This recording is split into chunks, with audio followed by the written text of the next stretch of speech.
kind of a similar case with Arya Jin because she has a look. I always imagine her when she turned around in the play video. Arya Jin also did very good in that play video. And she's also very wannable. She's kind of like a similar version of like a Yan Yu in demeanor, but she's not, she hasn't ensnared me as much. But I think you need to give her a little bit more time and more time to shine.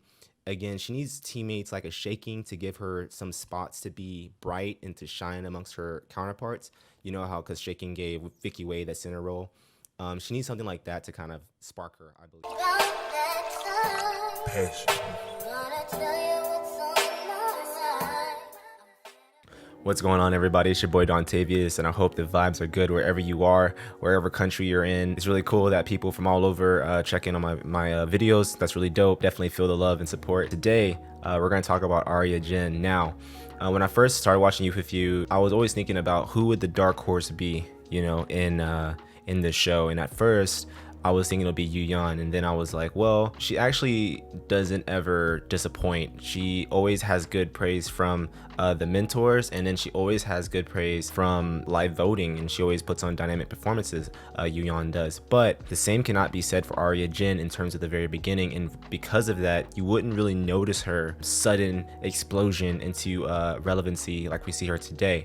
Now, in the beginning, she didn't have that much high praise from the mentors in terms of evaluations, and in fact, she was pretty average, literally at a couple C's for her ranking assessments. So today we're just going to kind of review her journey at this point in the game, kind of see how in the world she got to where she is now, and if it makes sense, which it does. Spoiler alert. We're just going to go by bit and kind of revisit Aria Jin. A little bit about Aria Jin. She's with Yu Hua Entertainment. There was a couple of girls that were in there. Shout out to Vivi Shin, K-Song, Tia Shi, and Ri Yi.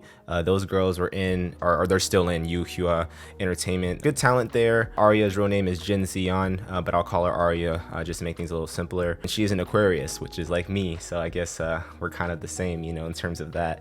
Astrology and all that. But Aria Jin's definitely a cool case with Youth With You. Now, as you guys know, with top nines, people in terms of rankings, it's pretty consistent, right? You have your Lu Xins, and you have your Esthers, and you have your Kiki, and then you have Shaking and all those girls. The only girl that's kind of like not that consistent in terms of top 9 but is now is probably Zhao Teng Zhao if you're talking about from the beginning, and now recently acquired Aria Jin. I'm just gonna go over some reasons onto why Aria is in the position she's in terms of a ranking. We're gonna visit her Wikipedia right here, and then on this Wikipedia page it just has like pretty much every single person's history in terms of the show. And now with Aria Jin Zihan, you see here triple C's for evaluations in the beginning, and then pretty normal rankings in terms of the other challenges, 19, 29, 27, 32, 21. But here's the thing, as soon as she has a live performance public show with play, that is where she blew up. And you didn't really notice it because usually as a viewer, you're looking at the most explosive person in each performance, usually. And you guys all know who that is in play. That's Baby Monster Ann, or An Chi. Obviously so, because that was an amazing performance by her. An Chi is amazing every single regard of her performances. Now, but the thing with Aria is that she never lags behind. Whenever it's her chance and opportunity to pop out in terms of her stage, she never doesn't take advantage of the situation, because she's always at least the second best person on stage at all times, and that can be a strength, low-key, because in a girl group you have your team format and everything like that, but you're never going to always be the best girl in the girl group. Aria Jin plays the complementary role so well in every single performance that she does.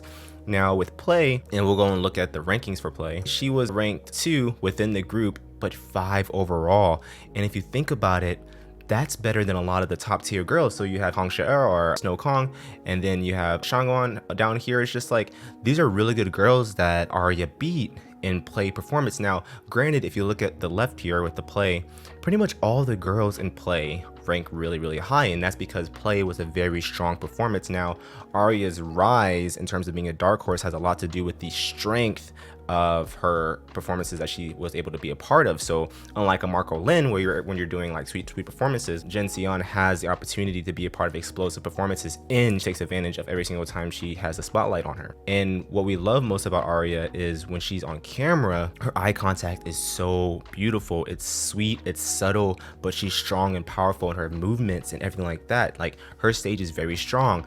But again, with Play being the second best person on a very good performance, you're going to rank high. So here she's ranked 5 overall, you know, above the other girls. Now going forward with Play, and we all know how great Play is. Now in the dancing, because Play was one of the dancing performances, she got second place. Think about it like this: Anchi is a world of her own, a league of her own, especially during the Play days. But with Aria being in second place above all these girls down here, look how many girls Aria pretty much beat. Because again, you're talking about mentor evaluations. That's just 3 people, you know. Shout out to Johnny, Johnny J, Ella, Lisa, and Kun to give them love. But when you come to show a public performance, something about Aria speaks out to the people watching her. It's like, look at me, I'm here, and it's time to go crazy. And she does that every single time. Being a very sweet girl in the training rooms and having a great and lovable personality in the training rooms helps out as a lot as well. As you guys know, a big part of the show is popularity, but Aria is a very sweet and sometimes shy girl, and I think that plays to her favor as well.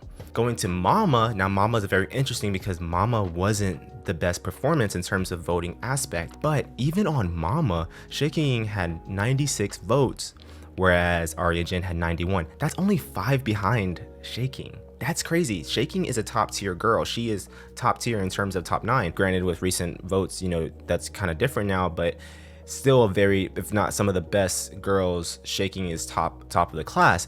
But with Aria only being 5 votes behind, that's pretty substantial because, as you guys know, during this evaluation for the group battles, votes were really hard to come by. Like, in every single group. Like, you look down here at R&B All Night, Kiki had 269 votes.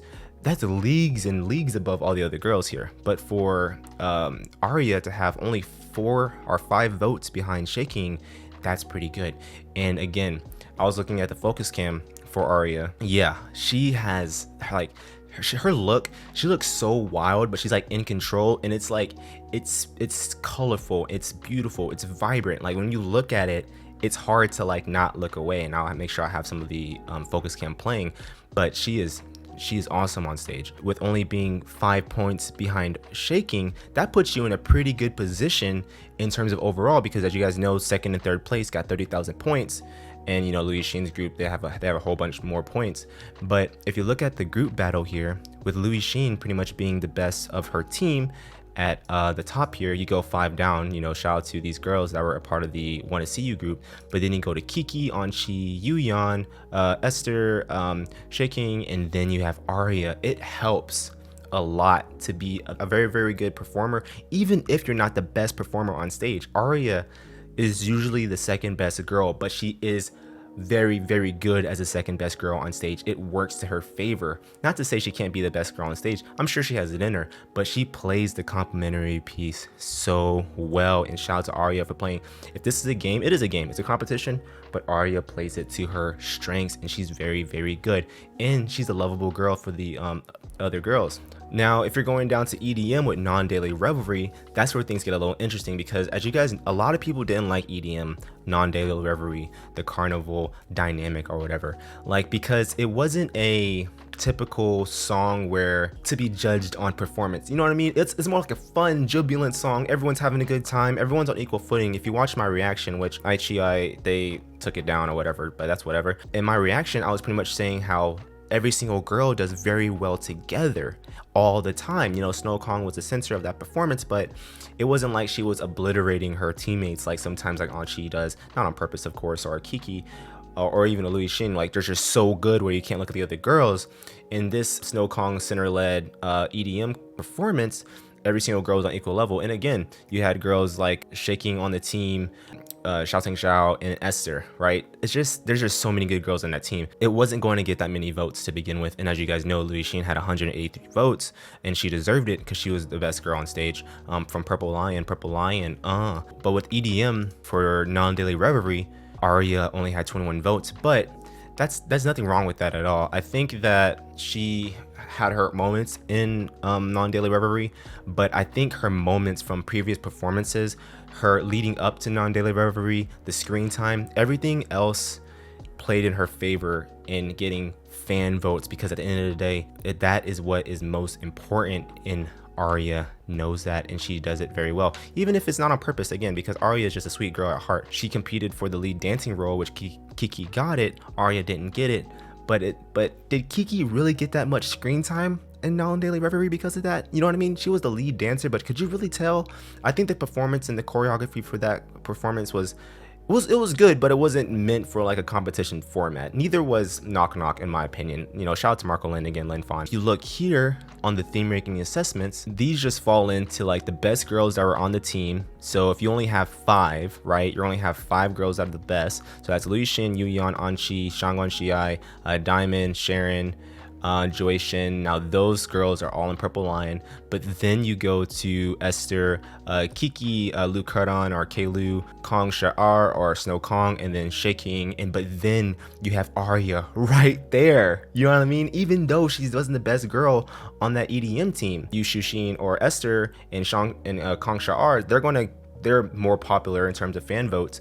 But right after that, you have Aria Jin, you know? So it's like, she plays the game perfectly. And I think there's other girls that can play the game just like Aria did, but I think Aria definitely did have good circumstances, but she definitely took advantage of every single situation that she was a part of. And now she solidified our hearts, especially dating back to that play performance. That's it. Looking forward to the cooperation stage, and I'm really looking forward to Aria working with Lisa. That'd be really fun to watch. Now, I think Aria does have the talent and skills. There's a couple of times in my videos that I mentioned her before where she just needs a little bit of oomph to like get into it, but now she's into it. She's taken my advice, I guess, but she didn't need it because she's just that good already. But I think she plays her role very, very well. I think another girl that plays this role very, very well is Sharon Wang. She plays her complementary role very, very well. Also, Diamond plays that role very, very well too. But I think Aria Jin had a little better, more of opportunities to kind of kick forward into starting gear. I don't think Sharon has had that yet. I don't think Diamond's had that yet. I think, you could say Lu Lingsi maybe. I think Jenny has had these opportunities. She hasn't taken advantage of them as well as Aria has. But again, Jenny still has a chance to be in a lot of people's hearts and voting. That's why she's still in top 20. That's it. I'm looking forward to these cooperation stages. I've been thinking about Aria Jin for a hot minute. I was like, because I'm always saying how top 9 is usually not moved. But Aria Jin, she has found home in top 9, and she's not letting go. She's like latched onto it, which shout out to her. She definitely deserves it. And I think if she were to make it into the final 9, she would be a very, very valuable piece to the girl group. She fills out all the boxes for an awesome girl group, and I would definitely stand with all my heart. Oh yeah, guys, so if you want my comments, when I say stand, that's STAN, so not stand with the D, but stand them, like it's an Eminem reference. It's, I don't know, whatever. You can say whatever you want. Anyway, it's been your boy Don Tavius. I'll see you guys on the next one. Oh man, a lot of talking, but it's all worth it. Shout out to Aria Jin and all the girls of Youth With You. I'm having a great time making these videos. It's really sad to see this show coming to an end. I cannot wait to look forward to standing the girl group and everything they're gonna be doing. But anyway, that's it. Have good vibes. Drink water, eat well, be safe, and I'll see you later. Bye bye.